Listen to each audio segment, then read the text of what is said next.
নমস্কার সবাইকে। নলেজ জার্মিনেশনের একটা নতুন ভিডিওতে তোমাদের সবাইকে স্বাগত জানাই। আশা করছি তোমরা সবাই ভালো আছো। আজকে যে ভিডিওটা সেটা কিন্তু ট্রেডিশনাল ভিডিওর মতো একদমই না। এটা একটা ইউনিক ভিডিও হতে চলেছে, ঠিক আছে? সাবজেক্ট অবশ্যই বায়োলজি, কিন্তু আজকের ভিডিওতে আমরা লিঙ্ক করতে চলেছি কিছু অন্য সাবজেক্টকে। সচরাচর সাবজেক্ট যখনই আমরা অন্য সাবজেক্টের সাথে লিঙ্ক করে পড়বার চেষ্টা করি, সেক্ষেত্রে কিন্তু সেই সাবজেক্টটা আরও বেশি সুন্দরভাবে আমরা বুঝতে পারি। বাট আজকে যে সাবজেক্টের সাথে আমি লিঙ্ক করার চেষ্টা করছি সেটা কিন্তু অনেক কন্ট্রোভার্সিয়াল সাবজেক্ট, সেটা হচ্ছে ইন্ডিয়ান মাইথোলজি। এইবারে এই কথাটা শোনার পর যারা যারা ভিডিওটা দেখতে ইচ্ছুক তারা থাকো, আর বাকিদের কিন্তু আমি বলবো না যে দেখো, বা যাদের পড়া বাকি আছে তারা যাও, আর যারা একটু ম্যাচুয়ার মাইন্ড যারা শুনতে চাও তারা থাকতে পারো। এবারে একটা কথা, যে এই মাইথোলজির সাথে বায়োলজি কি সত্যি কানেক্টেড?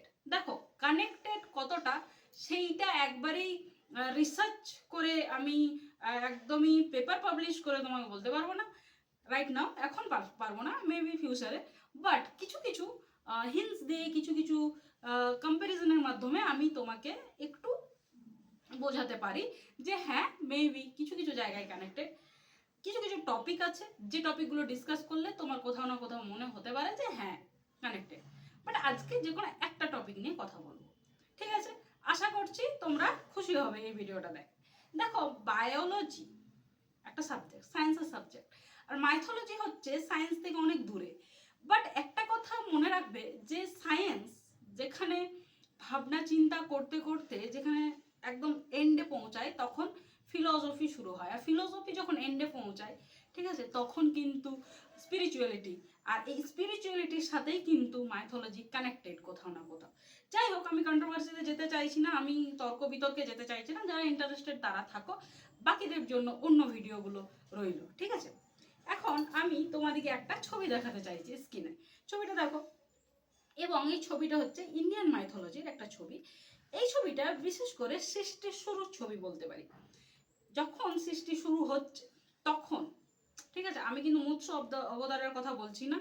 এইটা একটা সার্টেন সময় নারায়ণের ছবিটা, ঠিক আছে?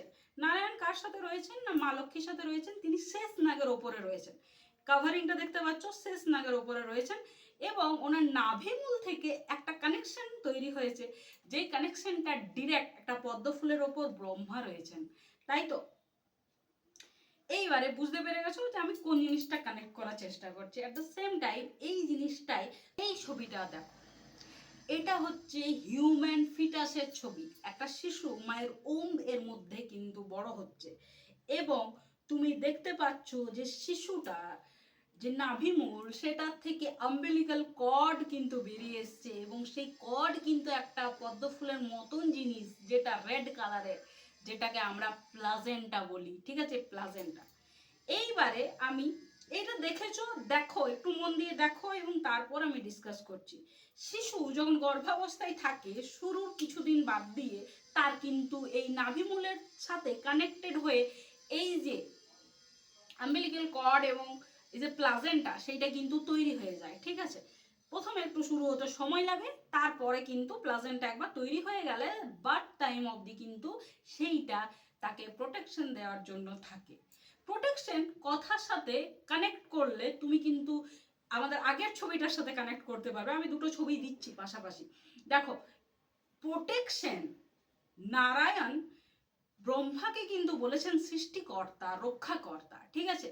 সৃষ্টিকর্তা। ব্রহ্মা একবার কি হয়েছিল, আচ্ছা একটা গল্প বলি। ব্রহ্মা একবার কি হয়েছিল, তিনি ঘুমিয়ে গিয়েছিলেন, এবং সেই সময় মৎস্য অবতার হয়েছিল। কিন্তু কি ব্রহ্মা যদি ঘুমিয়ে যান, তাহলে কিন্তু আমাদের সৃষ্টিকে প্রোটেক্ট করার কেউ থাকবে না। সেই ক্ষেত্রে প্রোটেকশনের বা রক্ষাকর্তা হচ্ছেন ব্রহ্মা। ওই জন্য ব্রহ্মা সবসময় জেগে আছেন। অ্যাট দ্য সেম টাইম আমাদের ফিটাস যতদিন থাকে ওমসের মধ্যে, ঠিক আছে, গর্ভের মধ্যে যতদিন থাকে, ততদিন কিন্তু প্লাজেন্টা থাকে। সাইন্টিফিকলি তোমরা জানো, প্লাজেন্টা হচ্ছে সেই কানেকটিভ জোন, যেটা মাদারের বডির সাথে, মাদারের ব্লাড সেলের সাথে, ব্লাড ভেসেলের সাথে ফিটাসের কানেকশন করে। বাট সরাসরি মাদার্সের সাথে কিন্তু কোনো লিঙ্ক থাকে না, সরাসরি কোনো ব্লাড ভেসেল থাকে না। এটা টিস্যুর মাধ্যমে, সেলের মাধ্যমে হয়ে থাকে।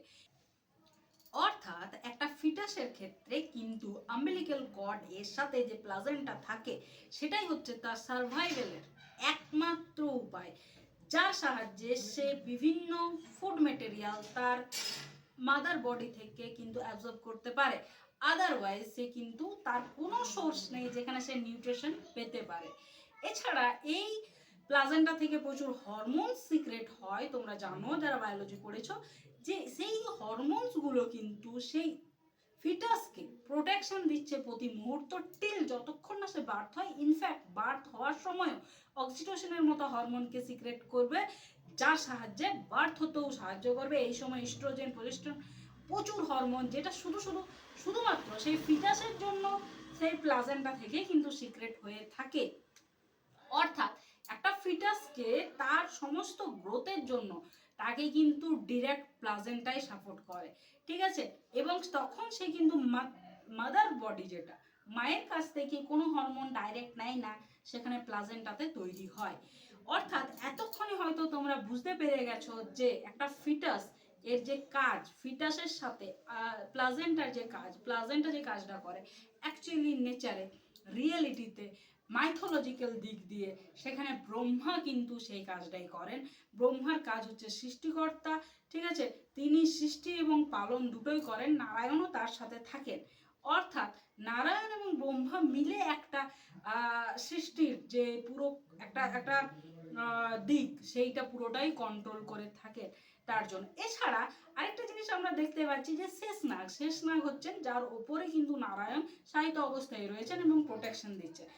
এইটা হচ্ছে আমাদের ইউট্রাসের ভেতরে যে টিস্যু সিস্টেম রয়েছে, ঠিক আছে, এন্ডোমেট্রিয়ামের যে ব্লাড ভেসেলগুলো রয়েছে, সেই যে একটা নরম তুলোর মতো স্ট্রাকচার তৈরি করে ব্লাড ভেসেল দিয়ে, সেই জিনিসটা হচ্ছে শেষনাগের কাজ, ঠিক আছে।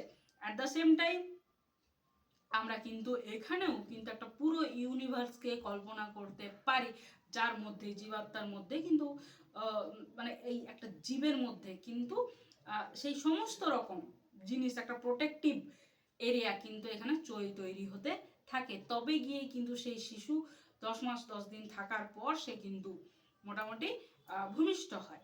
সো এইটা একটা ছোট্ট প্রয়াস ছিল আমার তোমাদের ভাবনা চিন্তাটাকে একটু এক্সটেন্ড করা।